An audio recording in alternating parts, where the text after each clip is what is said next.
Assalamualaikum warahmatullahi wabarakatuh. Hai teman-teman, perkenalkan saya Arwilantiani. Kali ini saya akan menjelaskan topik tentang jual beli dalam syariah. Jual beli dalam bahasa Arabnya disebut dengan al-bai, yang artinya tukar menukar atau saling menukar. Jual beli dalam bisnis syariah adalah barter, pertukaran barang antara dua barang atau lebih atas dasar persamaan.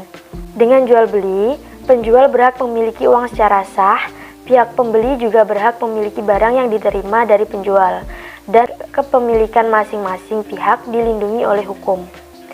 Kesamaan-kesamaan pengertian jual beli antara lain, yang pertama, jual beli dilakukan oleh dua pihak yang saling melakukan kegiatan tukar-menukar. Yang kedua, tukar-menukar tersebut atas suatu harta atau barang, atau sesuatu yang dihukumi sebagai harta yang seimbang nilainya. Yang ketiga, adanya perpindahan kepemilikan antara pihak yang melakukan transaksi tukar-menukar harta tersebut. Yang keempat, dilakukan dengan cara tertentu yang dibenarkan oleh hukum syara. Pengertian jual beli menurut syara adalah tukar-menukar harta dengan harta, tukar-menukar manfaat yang mubah dengan manfaat yang mubah untuk waktu selamanya, bukan riba dan bukan hutang. Dalam jual beli syariah, pembelian dan penjualan harus dipenuhi sesuai syariat Islam. Rukun dan syaratnya adalah apa yang harus dipenuhi agar penjualan dan pembelian dianggap sah. Karena jual beli merupakan suatu akad, maka harus dipenuhi rukun dan syaratnya. Jumhur ulama membagi rukun jual beli menjadi 4, yaitu yang pertama, orang yang berakad. Syarat orang yang berakad adalah berakal. Dengan cara tersebut, maka anak kecil yang belum berakal tidak boleh melakukan transaksi jual beli, dan jika telah terjadi transaksinya, maka tidak sah. Jumhur ulama berpendapat bahwa orang yang melakukan transaksi jual beli harus telah akil balik dan berakal. Apabila orang yang bertransaksi itu masih mumayyiz, maka transaksi jual beli itu tidak sah, sekalipun mendapat izin dari walinya. Syarat berakad yang kedua yaitu orang yang melakukan transaksi itu adalah orang yang berbeda. Maksud dari syarat tersebut adalah bahwa seorang tidak boleh menjadi pembeli dan penjual dalam waktu yang bersamaan. Kemudian rukun jual beli yang kedua yaitu sighot atau ijab kabul. Urusan utama dalam jual beli adalah kerelaan antara penjual dan pembeli. Kerelaan ini dapat dilihat pada saat transaksi berlangsung. Oleh karena itu, ijab kabul harus diungkapkan dengan jelas, sehingga tidak terjadi penipuan, serta dengan adanya ijab kabul dapat mengikat antara penjual dan pembeli. Apabila ijab kabul telah diucapkan dalam transaksi, maka secara otomatis kepemilikan barang dan uang telah berpindah tangan. Syarat ijab kabul yaitu yang pertama, orang yang melakukan ijab kabul harus berakal. Yang kedua, kabul harus sesuai dengan ijab. Contohnya, saya jual mobil ini dengan harga 100 juta rupiah. Lalu pembeli menjawab, saya beli dengan seharga 100 juta rupiah. Yang ketiga, syaratnya yaitu ijab kabul harus dilakukan dalam satu transaksi dan tidak boleh berpisah. Maksudnya, kedua belah pihak yang melakukan transaksi harus hadir dalam satu waktu yang bersamaan. Rukun yang ketiga adalah adanya barang yang dibeli. Syarat barang yang diperjualbelikan yaitu yang pertama, barang itu ada atau tidak ada di tempat, tetapi pihak penjual menyatakan sanggup untuk mengadakan barang itu. Harus jelas bentuk, kadar, dan sifatnya, dan diketahui dengan jelas oleh penjual dan pembeli. Jadi, jual beli barang yang samar, yang tidak dilihat oleh penjual dan pembeli atau salah satu dari keduanya, maka dianggap tidak sah. Yang kedua, barang tersebut dapat dimanfaatkan dan bermanfaat bagi manusia. Yang ketiga, milik seseorang. Maksudnya adalah barang yang belum milik seseorang tidak boleh menjadi objek jual beli. Contohnya adalah menjual ikan yang masih di laut, emas yang masih dalam tanah, karena keduanya belum milik penjual. Yang keempat, barang tersebut dapat diserahkan pada saat akad berlangsung atau pada waktu yang telah disepakati. Rukun jual beli yang keempat adalah adanya nilai tukar pengganti barang atau uang. Ulama fikih memberikan penjelasan bahwa syarat nilai tukar adalah yang pertama yaitu harga yang disepakati kedua belah pihak harus jelas jumlahnya. Yang kedua, dapat diserahkan pada saat transaksi. Sekalipun secara hukum seperti pembayaran dengan cek atau kredit, apabila barang dibayar kemudian atau berhutang, maka waktu pembayarannya harus jelas. Yang ketiga, jika jual beli itu dilakukan dengan cara barter, maka barang yang dijadikan nilai tukar bukan barang yang diharamkan syara, seperti babi dan khomer. Kemudian selanjutnya yaitu syarat jual beli. Pengertian syarat adalah sesuatu yang bukan merupakan unsur pokok, tetapi adalah unsur yang harus ada di dalamnya. Karena jika tidak ada, maka perbuatan tersebut dipandang tidak sah. Misalnya, suka sama suka merupakan salah satu syarat sahnya jual beli. Jika unsur suka sama suka tidak ada, jual beli tidak sah menurut hukum. Syarat-syarat sahnya jual beli adalah: yang pertama, penjual dan pembeli adalah orang yang sudah balik dan berakal. Minimal sudah mumayyiz atau dapat membedakan mana yang baik dan mana yang buruk. Kira-kira umur sekitar 7 tahun. Anak-anak yang sudah mumayyiz boleh melakukan jual beli. Misalnya jual beli kue, buku tulis, pensil, sabun, dan lain-lain.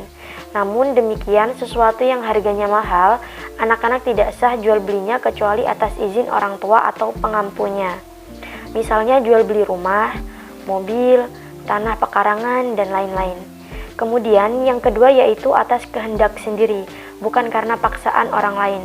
Jika dipaksa oleh orang lain, jual belinya tidak sah. Jika seseorang penjual memaksa orang lain untuk membeli barang dagangannya dengan ancaman senjata tajam atau lainnya, tidak sah jual belinya. Ketentuan ini sesuai dengan hadis Rasul yang mengatakan bahwa jual beli itu harus dilaksanakan atas dasar suka sama suka. Yang ketiga yaitu penjual dan pembeli haruslah minimal 2 orang dan tidak sah jual beli sendirian. Yang keempat, barang yang dijual harus milik sempurna atau milik sendiri. Tidak sah jual belinya jika barang yang dijualkan bukan miliknya sendiri tetapi milik orang lain, kecuali ada pendelegasian hak dengan memberikan kuasa kepadanya. Yang kelima, barang yang dijual harus jelas wujudnya dan dapat diserahkan. Jika seseorang menjual kepada orang lain ikan yang ada dalam kolamnya atau ikan yang ada di dalam sungai, hukumnya tidak sah. Yang keenam, barang yang dijual harus suci zatnya menurut syara. Tidak sah jual beli sesuatu yang haram zatnya. Misalnya, jual beli babi, bangkai, minuman keras, ganja, dan lain-lain. Dan yang terakhir, barang yang diperjualbelikan harus diperoleh dengan cara yang halal. Tidak sah jual beli barang hasil rampokan, pencurian, korupsi, dan lain-lain. Kemudian yang terakhir ada jual beli yang dilarang dalam syariah. Setiap transaksi jual beli yang memberi peluang terjadinya persengketaan karena barang yang dijual tidak transparan atau ada unsur penipuan yang dapat membangkitkan permusuhan antara kedua belah pihak yang bertransaksi atau salah satu pihak menipu pihak lain dilarang oleh Nabi Muhammad SAW. Sebagai antisipasi terhadap munculnya kerusakan yang lebih besar, jual beli yang dilarang terbagi menjadi 2. Yang pertama, jual beli yang dilarang dan hukumnya tidak sah atau batal, yaitu jual beli yang tidak memenuhi syarat dan rukunnya. Yang kedua yaitu jual beli yang hukumnya sah tetapi ada beberapa faktor yang menghalangi kebolehan proses jual beli. Jual beli yang belum jelas yaitu sesuatu yang bersifat spekulasi atau samar-samar haram untuk diperjualbelikan karena dapat merugikan salah satu pihak, baik penjual maupun pembeli. Selain itu, jual beli yang dilarang Islam sangatlah banyak. Di antaranya, yang pertama, terlarang sebab ahliyah atau ahli akad. Ulama sepakat bahwa jual beli dikategorikan sahih apabila dilakukan oleh orang yang balik, berakal, dapat memilih, dan mampu bertasaruf secara bebas dan baik. Mereka dipandang tidak sah jual belinya adalah jual beli yang dilakukan oleh orang gila, jual beli yang dilakukan oleh anak kecil, dan jual beli yang karena terpaksa. Yang kedua yaitu jual beli yang terlarang sebab syuhud. Ulama fikih telah sepakat atas sahnya jual beli yang didasarkan pada keridhaan di antara pihak yang melakukan akad, ada kesesuaian di antara ijab dan qabul, berada di satu tempat dan tidak terpisah oleh satu pemisah. Yang ketiga yaitu jual beli yang terlarang sebab barang jualan. Secara umum, makud adalah harta yang dijadikan alat pertukaran oleh orang yang akad, yang biasa disebut mabi atau barang jualan, dan harga. Ulama fikih sepakat bahwa jual beli dianggap sah apabila makud alaih adalah barang yang tetap atau bermanfaat, berbentuk, dapat diserahkan, dapat dilihat oleh orang-orang yang akad, tidak bersangkutan dengan milik orang lain, dan tidak ada larangan syara. Yang terakhir, jual beli yang terlarang sebab syara. Ulama sepakat membolehkan jual beli yang memenuhi persyaratan dan rukunnya. Namun demikian, ada beberapa masalah yang diperselisihkan antara para ulama, yaitu yang pertama, jual beli riba. Riba nasi'ah dan riba fadl adalah fasid menurut ulama Hanafiyah, tetapi batal menurut jumhur ulama. Yang kedua, jual beli dengan uang dari barang yang diharamkan. Yang ketiga, jual beli hasil pencegatan barang. Yang keempat, jual beli pada saat adzan Jumat. Yang kelima, jual beli anggur yang dijadikan khamar. Yang keenam, jual beli barang yang sedang dibeli orang lain. Yang ketujuh, jual beli yang bersyarat. Jual beli yang ijab kabulnya dikaitkan dengan syarat-syarat tertentu yang tidak ada kaitannya dengan jual beli atau ada unsur-unsur yang merugikan, dilarang oleh agama. Oke teman-teman, sekian penjelasan dari saya. Terima kasih. Wassalamualaikum warahmatullahi wabarakatuh.